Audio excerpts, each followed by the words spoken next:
12 minutes past midnight on September 26, 1983, a Soviet officer watched 5 American nuclear warheads arc toward Moscow on his screen. Protocol demanded he call the Kremlin within 90 seconds. The call would trigger 5,500 Soviet missiles. He had been awake for 14 hours. His chair was bolted to the floor so he couldn't leave it. General Vladimir Dvorkin, former head of the Soviet Strategic Rocket Forces Research Directorate, would later call Petrov's decision the most consequential act of insubordination in military history. He delivered this assessment in 2013, 30 years after the incident remained classified, his voice steady with the weight of a man who understood exactly how close the mathematics had come. September 26, 1983. Serpukhov, 15, a secret bunker south of Moscow. The graveyard shift had just begun, and the machines were about to lie. The fluorescent lights never changed in Serpukhov 15. No windows, no sunrise. Just the eternal hum of cooling systems, keeping the mainframes alive, and the officers awake through shifts that blurred into each other like fever dreams. Lieutenant Colonel Stanislav Petrov had been monitoring his console for 6 hours when the alarm screamed at 12:14 a.m. The word launch appeared in massive Cyrillic letters. "One American Minuteman III," the system declared, rising from a silo somewhere in Montana. Then the number changed. 2 missiles. 3. The board erupted in red warnings as technicians scrambled to their stations, and junior officers looked to him with expressions he would remember for the rest of his life. This was Petrov's tactical problem, distilled to its most terrifying essence. He had approximately 90 seconds to verify and report an incoming strike, or the Soviet Union's entire retaliatory apparatus would lose precious minutes in a timeline that allowed for no delay. 4 missiles now. The confidence indicator showed the satellites were certain, probability ratings climbing past acceptable thresholds into territory that demanded immediate action. Petrov's hand moved toward the direct line to military command. 30 years of Soviet nuclear doctrine had prepared for this exact moment. The protocol was explicit, rehearsed, and legally binding. He was not paid to think. He was paid to transmit. 5 missiles. The screen pulsed with terrible urgency. What the men in that bunker understood, what separated them from the politicians who wrote their orders, was the compression of nuclear time. An ICBM launched from Wyoming would cross the Arctic and reach Moscow in 26 minutes. The Soviet leadership needed at least 12 of those minutes to verify, decide, and authorize retaliation, which meant Petrov had perhaps 90 seconds before his hesitation became strategic suicide. The phone sat in its cradle. The alarm kept screaming. And somewhere in the back of Petrov's engineering-trained mind, a question formed that protocol had never anticipated. Why would America start World War III with only 5 missiles? But before speaking of Petrov's doubt, we must first understand the machine that created his certainty. Western intelligence analysts spent most of the Cold War assuming Soviet technology lagged a decade behind American systems. They were catastrophically wrong about the Oko satellite network. Oko, Russian for eye, represented the Soviet philosophy of strategic omniscience pushed to its absolute limit. 9 Molniya orbit satellites positioned in a constellation that kept constant watch over American ICBM fields, their infrared sensors calibrated to detect the specific heat signature of a Minuteman launch plume against the cold darkness of space. The system could identify a missile within 45 seconds of ignition, faster than any ground-based radar, faster than any human observer could pick up a telephone. The engineering was elegant, even beautiful. Each satellite transmitted to ground stations that triangulated the data, filtering out false positives from industrial fires, aircraft, even unusual cloud formations reflecting sunlight at specific angles. By 1983, Oko had processed over 10,000 potential alerts and correctly dismissed all of them. This was precisely the problem that haunted men like Petrov. A system that had never failed produced a specific kind of institutional blindness, the assumption that technological perfection was possible, that enough sensors and algorithms could replace judgment entirely. The Soviets had built Oko specifically to remove human hesitation from nuclear response. They had watched American drills, studied Pentagon doctrine, and concluded that NATO's greatest advantage was its willingness to strike first while Soviet bureaucrats debated. Oko would eliminate the debate, compressing the decision window until retaliation became automatic. What the engineers never programmed, what no algorithm could account for, was the difference between pattern recognition and truth. Machines see data. They see infrared signatures against predicted backgrounds. They assign probability values based on parameters defined by men who imagined every scenario except the one that actually occurs. On September 26, 1983, Oko's sensors detected sunlight reflecting off high-altitude clouds at an angle that precisely mimicked the thermal bloom of a Minuteman III launch. The machine saw a pattern.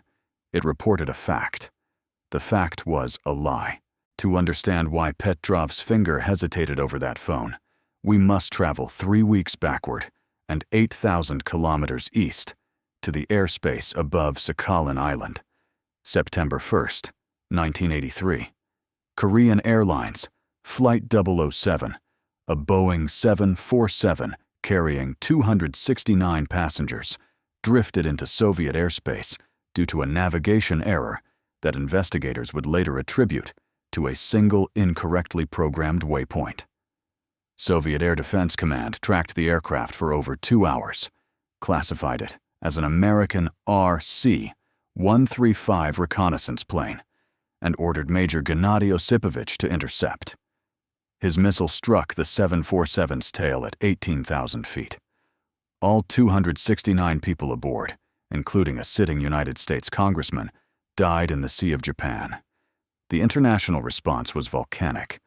President Reagan addressed the nation and called the shoot-down an act of barbarism, his rhetoric escalating a conflict that had been simmering since the Soviet invasion of Afghanistan 4 years earlier. He had already labeled the USSR an evil empire in a speech to evangelical Christians that March. Now he had evidence. Now he had bodies. What the American public never learned was how the incident looked from Moscow. Soviet leadership genuinely believed they had intercepted a spy plane conducting electronic surveillance of their most sensitive Pacific installations. They interpreted Reagan's response not as justified outrage, but as manufactured propaganda, proof that the Americans were preparing their population for war. By mid-September, both superpowers existed in a fog of mutual paranoia so thick that normal diplomatic signals became unreadable. Soviet intelligence reported NATO was planning a first strike disguised as a military exercise called Able Archer 83, scheduled for November. The KGB issued a flash warning to all residenturas worldwide. Watch for signs of imminent attack. This was the atmosphere, electric, suffocating, primed for catastrophe, when Stanislav Petrov reported for his shift on September 26th. The men in Serpukhov 15 weren't monitoring for theoretical threats. They were waiting for confirmation of what their entire government already believed was coming. Distinguishing signal from noise requires calm. By September 1983, calm had become a form of treason. The Soviet military did not select officers for Serpukhov 15 by accident. Colonel Yuri Votintsev, commander of the Air Defense Force's Missile Warning Division, later described the vetting process in terms that revealed its underlying anxiety. They needed men who would follow orders instantly, he explained, but also men who understood the technology well enough to recognize when it misbehaved. This contradiction, obedience and skepticism held in permanent tension, defined the psychological profile of everyone who sat before those screens. Stanislav Petrov was an engineer before he was a soldier. He had helped design the very command protocols he was now expected to execute, spending years at the Serpukhov research facility, analyzing how satellite data should flow from detection to decision.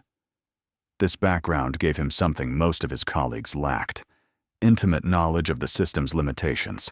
His personnel file noted a tendency toward independent analysis that his superiors found alternately valuable and troubling. He asked questions during briefings. He challenged assumptions about sensor reliability. In any other context, this behavior might have ended his career. The Soviet military did not reward philosophical objection. But the nature of his posting demanded exactly the kind of mind that would pause before the unthinkable. The men chosen for lesser stations were yes men, the kind who found comfort in procedure and transferred responsibility upward at the first sign of ambiguity. Petrov was not this. Those who served alongside him remembered a quiet competence, a man who smoked too much and slept too little, who spent his off hours reading technical manuals rather than playing cards with the other officers. He was the type who needed to know why something worked, recalled Major Viktor Makarov, who shared overnight shifts with Petrov throughout 1983. Not just that it worked. Why? This distinction would prove to be the most important personnel decision in human history. The Soviets needed a man who trusted machines enough to monitor them, but doubted them enough to question their conclusions. They found him. Whether they understood what they had found is another matter entirely. Soviet nuclear doctrine in 1983 operated on a principle Western analysts called launch on warning, the policy that the USSR would fire its missiles upon confirmed detection of an American first strike, rather than waiting for warheads to detonate on Russian soil. The logic was coldly mathematical. Soviet ICBM silos were vulnerable. If Moscow waited for proof of impact before retaliating, American warheads would destroy the very missiles meant to respond. Therefore, retaliation must begin before the first explosion, during the narrow window between launch detection and arrival. This window was approximately 26 minutes for a Minuteman III traveling from Montana to Moscow. The protocol Petrov was legally required to follow had been refined over 2 decades of wargaming and political negotiation. Upon satellite confirmation of multiple launches, the duty officer would immediately contact the Air Defense Forces Command Center on a dedicated line. That commander would verify the report against secondary sources, ground radar, intelligence assessments, political context, then relay the information to the Soviet General Staff. The General Staff would inform the Premier. The Premier would authorize retaliation. Each step was designed to consume no more than 90 seconds. The entire chain, from Petrov's console to strategic missile forces receiving launch codes, was engineered to complete within 12 minutes, leaving Soviet warheads airborne before American weapons could obliterate them in their silos. 5,500 nuclear weapons waited in that chain. Submarine-launched missiles in the Arctic. Road-mobile ICBMs hidden in Siberian forests. Fixed-site RS-20S carrying 10 warheads each, capable of turning the eastern seaboard into glass. All of them connected through increasingly frantic telephone calls and coded authentication sequences to the decision of one lieutenant colonel in an underground bunker. The protocol was clear. The protocol was tested. The protocol was written by men sitting in conference rooms who had never heard an alarm scream at 12:14 a.m., while 5 Phantom missiles raced toward their families. Procedures assume the moment will resemble the simulation. They assume the man in the chair will not think. They are written by people who never face what they prescribe. The klaxon screamed at a frequency designed to bypass rational thought and trigger primal response.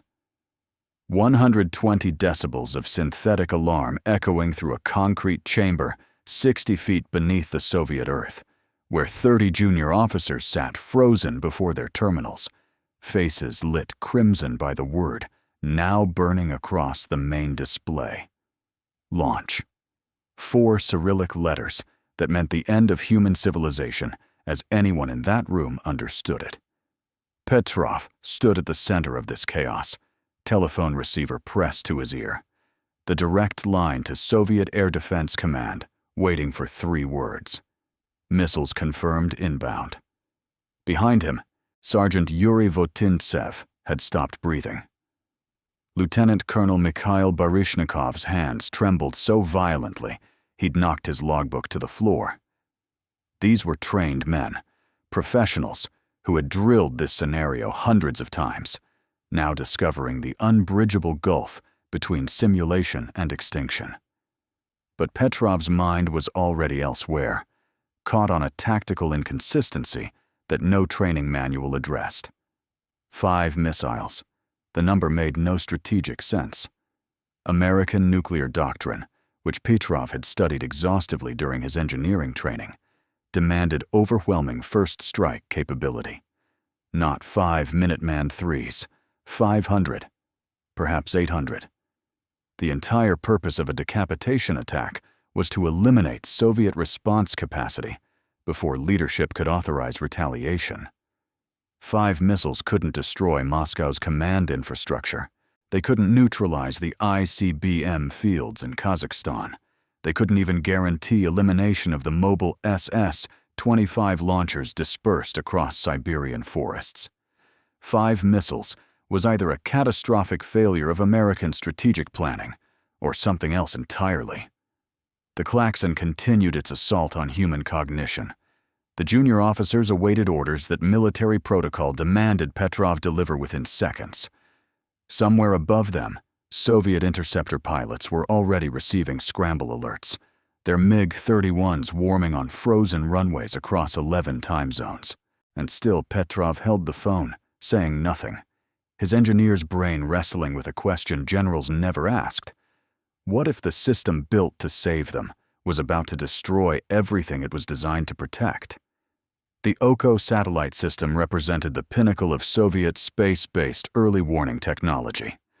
9 satellites in Molniya orbits, their infrared sensors calibrated to detect the thermal bloom of American ICBM launches against the cold background of the North American continent. General Secretary Andropov himself had authorized its operational deployment just 11 months earlier, declaring it proof of Soviet technological parity with the West. Petrov had helped design the ground-based interpretation software.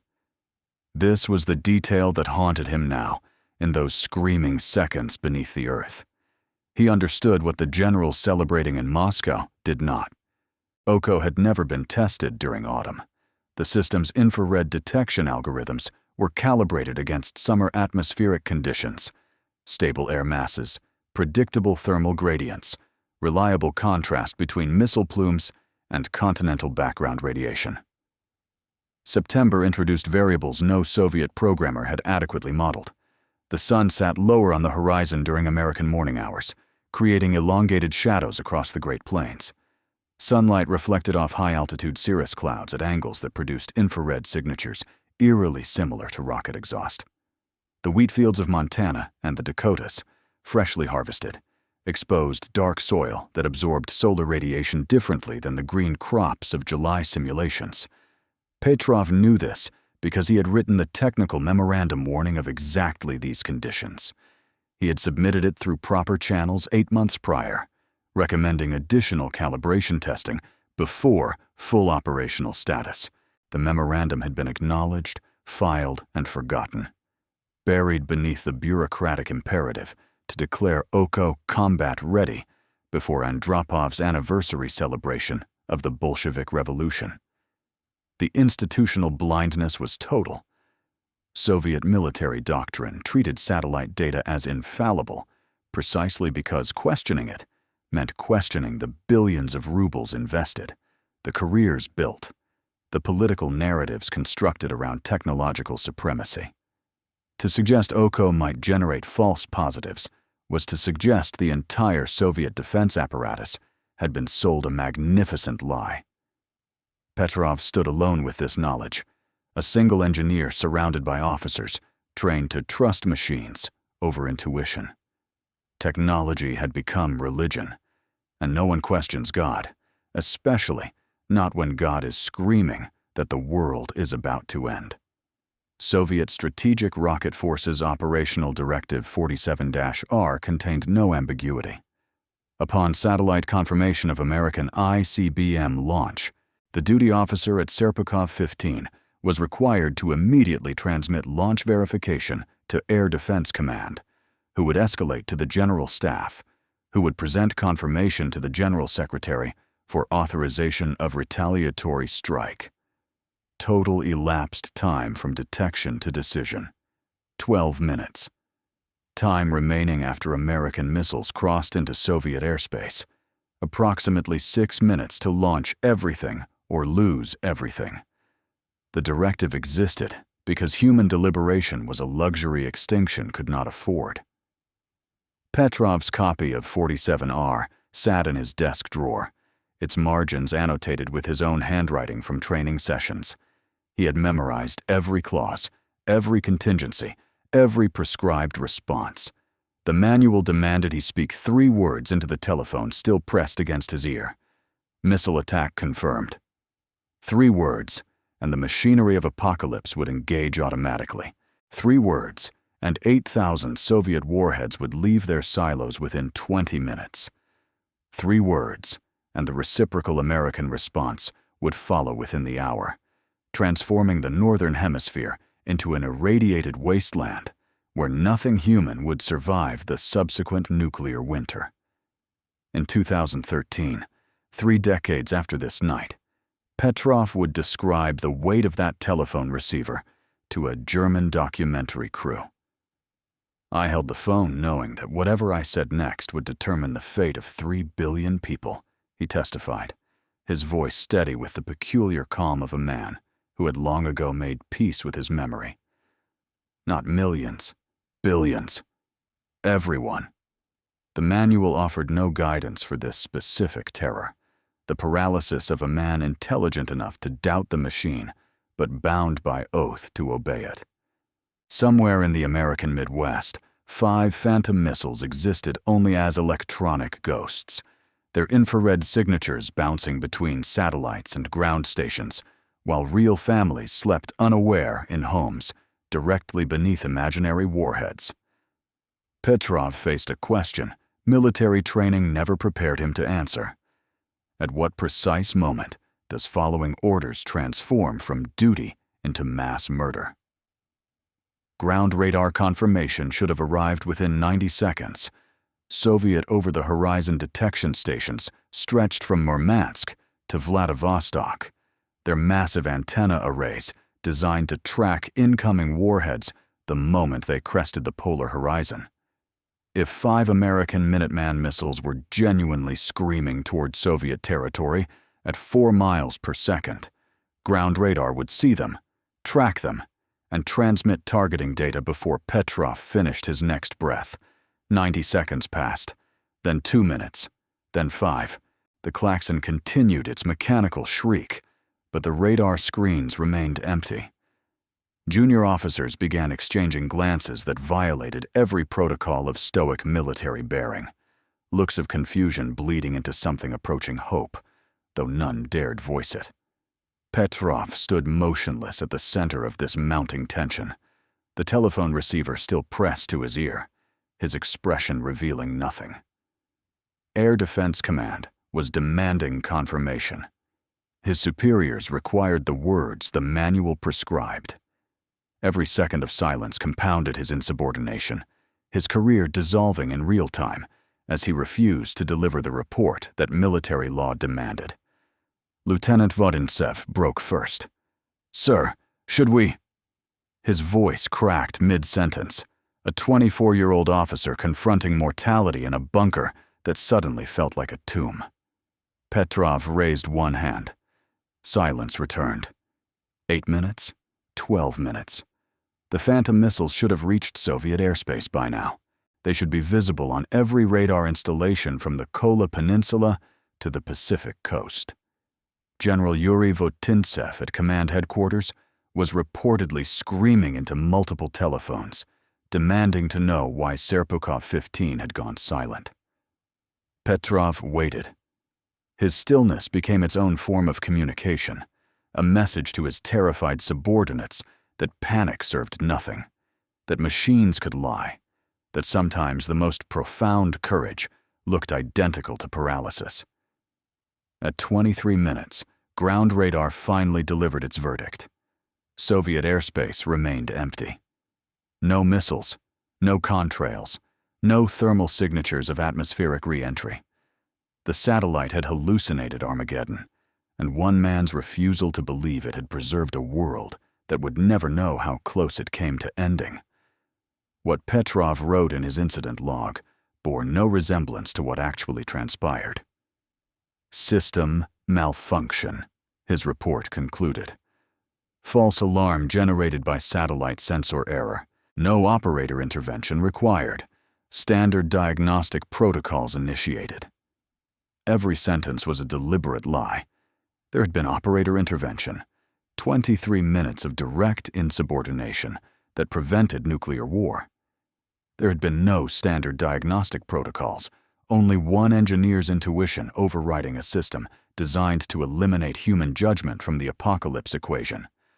The report Petrov submitted protected the men who had witnessed his defiance, shielded himself from the institutional consequences of independent thinking, and buried the truth beneath bureaucratic language that Soviet military culture preferred to reality.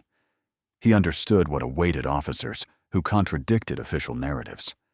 Marshal Nikolai Ogarkov had recently demoted 3 generals for questioning the reliability of automated systems during a Defense Council meeting. The Soviet military establishment had invested its prestige in technological solutions that transformed human beings into mere executors of machine logic. To admit those machines could fail catastrophically was to indict an entire philosophy of warfare. Better to lie. Better to let the incident disappear into classified archives where embarrassing truths went to die. The institutional self-preservation was absolute. Senior commanders who reviewed Petrov's report faced their own impossible choice. Acknowledge that a lieutenant colonel had single-handedly prevented nuclear holocaust through disobedience, or accept the fiction that nothing significant had occurred. They chose fiction. Promotion boards passed over Petrov for the next 3 years. His engineering recommendations regarding OKO's autumn calibration remained unimplemented.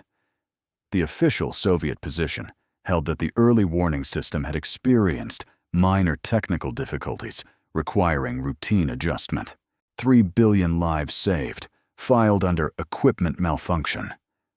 Petrov would eventually leave the military, taking early retirement to care for his ailing wife. He told no one outside his immediate family what had truly happened on September 26, 1983. Not because he had been ordered to silence, but because he knew Soviet bureaucracy punished truth-tellers far more severely than it punished liars. The morning after Petrov saved civilization, his superiors arrived with clipboards. Not medals, not commendations. Clipboards filled with questions designed to establish blame rather than understand miracle. The interrogation lasted 4 hours. Every decision dissected. Every hesitation catalogued. The paperwork generated exceeded the paperwork that would have accompanied global annihilation. Lieutenant Colonel Petrov received neither court-martial nor commendation. The Soviet system, confronted with a man who had prevented its own catastrophic malfunction, chose the bureaucrat's most reliable weapon: silence. He was reassigned to a less sensitive post. His name vanished from operational records. The incident itself was classified so deeply that even senior Politburo members remained unaware. The logic was impeccable in its institutional cowardice. To celebrate Petrov meant admitting the OKO system had failed. To admit OKO had failed meant acknowledging that Soviet nuclear early warning, the technological backbone of mutual assured destruction, could not distinguish between American missiles and Korean sunlight. To acknowledge that, it meant confessing to Washington that Moscow's retaliatory capability rested on equipment that hallucinated apocalypse. "I was made the scapegoat for the entire system," Petrov would later recall, his voice carrying the exhausted resignation of a man who had outlived both his empire and his anonymity. "They couldn't reward me because that would mean admitting the system was wrong." The apparatus that manufactured heroes from factory quotas and 5-year plans could not manufacture this one. Heroes require villains, and the villain here was Soviet engineering itself, the same engineering that launched Sputnik, that built the world's largest nuclear arsenal, that promised technological supremacy over decadent capitalism. Petrov's pension was modest, his apartment remained small. His neighbors never learned that the quiet man on the 4th floor had once held 3 billion lives in his nicotine-stained fingers and chosen not to squeeze. This pattern repeats across every bureaucracy that builds systems too complex to question. The operator who prevents disaster becomes evidence of disaster's possibility, and evidence must be filed away. Forgotten? Buried.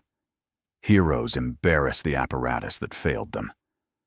But before condemning Soviet institutional blindness, we must cross the Bering Strait to examine American institutional blindness, because the uncomfortable truth is that NORAD nearly ended the world first. November 9th, 1979, 4 years before Petrov's long night. Zbigniew Brzezinski, National Security Advisor to President Carter, received a phone call at 2:30 a.m. informing him that 250 Soviet nuclear missiles were inbound to the continental United States. He was preparing to wake the president for authorization of full retaliatory strike when a second call arrived. The number had increased to 2,200 missiles. Total first strike. The end of everything.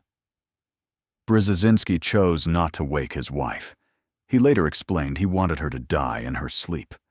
The source of the apocalypse was a training tape, a simulation of Soviet attack accidentally loaded into NORAD's live warning system. A $46 magnetic tape nearly triggered a response that no training exercise could undo. 6 months later, June 3rd, 1980, a faulty computer chip worth 46 cents caused NORAD displays to show random numbers of incoming missiles. This time, Strategic Air Command actually launched nuclear-armed B-52 bombers before the error was discovered. The crews were recalled with minutes to spare. The American officers who questioned these alerts, who demanded human verification before mechanical certainty, faced the same institutional pressure Petrov would encounter. Their names remain largely classified. Their hesitation saved no fewer lives than his. Colonel William Odom, who would later become NSA director, understood the symmetry perfectly. Both sides had built systems too fast to allow human judgment, and then staffed them with humans whose only job was to exercise judgment. The contradiction was always going to kill us. This is the philosophy of mutual near extinction. Two superpowers, convinced of the other's aggressive intent, building warning systems so sensitive they could detect missiles that didn't exist, staffed by men trained to trust machines they knew could lie. The Cold War wasn't two nations pointing weapons at each other. It was two nations pointing weapons at their own sensors, praying the sensors wouldn't blink. Both sides blinked constantly. 7 weeks after Petrov's defiance, the world approached the precipice again, and this time, no single officer stood at the controls. November 2nd, 1983. NATO launched Able Archer 83, a command post exercise simulating nuclear conflict escalation. Western military planners considered it routine. Soviet leadership considered it the opening phase of genuine first strike. The exercise included details that Soviet intelligence had long identified as indicators of actual attack preparation: unusual radio silence patterns, participation by heads of government, realistic transitions through DEFCON levels. When NATO forces began simulating the release of nuclear weapons, KGB stations across Europe sent flash traffic to Moscow. This may not be a drill. What Western analysts didn't understand until decades later was the depth of Soviet paranoia in autumn 1983. The Korean airliner shootdown had severed remaining diplomatic trust. Andropov, dying from kidney failure and seeing enemies everywhere, had authorized Operation Ryan, a massive intelligence-gathering effort to detect American first strike preparations. Every piece of information was filtered through the assumption that Washington sought nuclear victory. The Soviet response to Able Archer remains partially classified even now, but declassified documents reveal that nuclear-capable aircraft in East Germany and Poland were placed on alert, that mobile missile units received preliminary targeting data, and that the Kremlin genuinely debated whether the exercise was cover for genuine attack. We may have been at the brink of nuclear war and not even known it, a CIA post-mortem would later conclude, its authors clearly disturbed by what the intelligence community had missed. Double Agent Oleg Gordievsky, reporting from inside the KGB, provided the West's first indication of how seriously Moscow took the exercise. His warnings prompted Reagan to request detailed briefings on Soviet threat perception, briefings that reportedly shook the president deeply. How close? We still don't know with certainty. The questions stack like unfiled reports in a burned archive. What orders were drafted that week? What submarines received what targeting packages? Petrov had bought the world 7 weeks. The world nearly squandered every hour. There is a principle that experienced engineers understand, and system designers routinely ignore. No system accounts for its own failure modes. The engineers who built OCO calculated detection probability, satellite orbital mechanics, infrared sensitivity thresholds. They modeled Soviet response times and American launch windows. They stress-tested components and redundancy protocols. They built, by the standards of 1983, a sophisticated early warning network. What they didn't model was sunlight reflecting off clouds at an angle their algorithms hadn't anticipated, triggering sensors calibrated for rocket exhaust, generating data indistinguishable from mass nuclear attack. The system performed exactly as designed. The design simply hadn't imagined this particular reality. Petrov understood something the designers couldn't admit.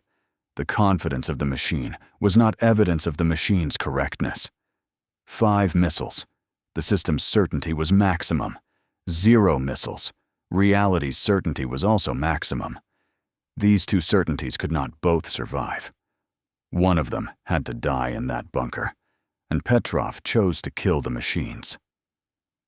The system was too perfect, he observed years later, smoking another cigarette in his cramped apartment. It didn't know how to say, "I don't know." This is the final heresy against technological faith.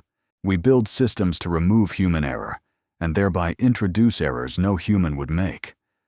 A trained soldier knows that 5 missiles is strategically absurd.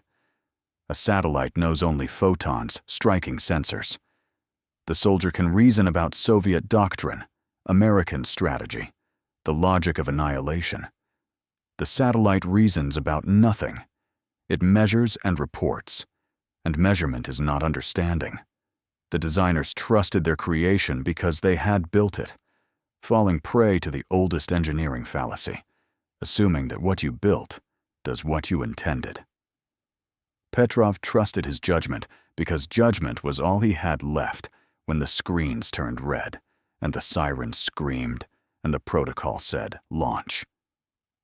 Old-school human judgment, pattern recognition evolved over millions of years, refined through decades of professional study, remains the last defense against technological catastrophe. The machines don't know they're wrong. Only we do. For 15 years, Stanislav Petrov remained a footnote in his own story, a classified incident, a reassigned officer, a pensioner living on rapidly devaluing rubles as the Soviet Empire dissolved around him. Then, in 1998, Colonel General Yuri Votintsev published his memoirs. Votintsev had commanded the Soviet Air Defense's Missile Warning Division in 1983. His book mentioned Petrov by name, describing the September incident in enough detail that Western researchers finally connected fragments of rumor into documentary fact. A German television crew tracked Petrov to his apartment outside Moscow. They found a 59-year-old widower, his wife recently dead from cancer, living alone in conditions that suggested the Soviet military pension hadn't kept pace with post-Soviet inflation. The interviews that followed revealed a man profoundly uncomfortable with heroism. "I was simply doing my job," he repeated to journalist after journalist, the phrase becoming almost liturgical through repetition. "I was in the right place, at the right time." There was nothing heroic about it. Yet his testimony contradicted his modesty. He described the physical sensation of those 23 minutes, the sweat, the cigarettes, the nausea of choosing between two apocalypses. He admitted the doubt that plagued him even as he defied the system, the persistent terror that he might be wrong, that American missiles might actually be climbing through the stratosphere while he dithered. "I didn't become a hero," he told the BBC in 2013. "I was just at my post. I didn't trust the computer. That's not heroism, that's common sense." But common sense, under those circumstances, required the rarest courage, the willingness to accept total responsibility for total consequences. If Petrov was wrong, if he had ignored genuine attack, his inaction would have resulted in Soviet cities burning while retaliatory capability sat idle. He would have been executed as a traitor, his family disgraced, his name synonymous with catastrophic failure. He gambled everything on judgment the system said was inferior to circuits. He won, and the winning felt like survival, not triumph. Reluctant heroes often embody truths they refuse to speak aloud. What separates the philosopher from the soldier is supposed to be simple. One thinks, the other acts. But on September 26, 1983, Stanislav Petrov proved that distinction meaningless, because in the moment that mattered most, thinking was the action. Consider what 44 years of life had prepared him for. A childhood in Vladivostok, where temperatures dropped to -30, and survival meant reading weather, not instruments. Engineering studies that taught him every system contains failure modes its designers never imagined. 2 decades in the Soviet military that showed him how bureaucracies consume independent judgment, like oxygen consumes flame. He had watched colleagues punished for questioning obvious errors. He had seen promotions go to men who repeated what superiors wanted to hear. He understood, with the clarity that comes only from immersion, that the system surrounding him was designed to eliminate precisely the kind of thinking it would one day desperately require. So when 5 missiles appeared on his screen, he did not reach for protocol. He reached deeper, into everything he had ever learned about American strategy, satellite engineering, atmospheric physics, and human nature. The synthesis took less than 5 minutes. It saved more lives than every physician in history combined. We build machines because we do not trust ourselves. We create protocols because we fear our own judgment. We construct hierarchies because individual responsibility terrifies us. And then, when our machines fail, and our protocols collapse, and our hierarchies freeze, we discover that everything depends on whether we have cultivated the very capacities we spent decades suppressing. Petrov did not save the world because he was brave, though he was. He did not save it because he was lucky, though he was that too. He saved it because, when preparation met moment, he chose the harder path, trusting his own mind against every instrument, every regulation, and every voice telling him to simply obey. Civilization survived September 26, 1983, for one reason only. One man trusted himself more than his instruments. If this story revealed something you didn't know about how close we came, and how fragile the systems protecting us remain, consider subscribing. This channel exists to excavate the moments history tried to bury, the decisions made in darkness, the individuals who stood against machinery, both mechanical and bureaucratic, the quiet competence that never makes headlines until someone like me digs it out. Next week, we examine another officer, another impossible choice, another civilization-defining second. The question is whether you'll be here to witness it.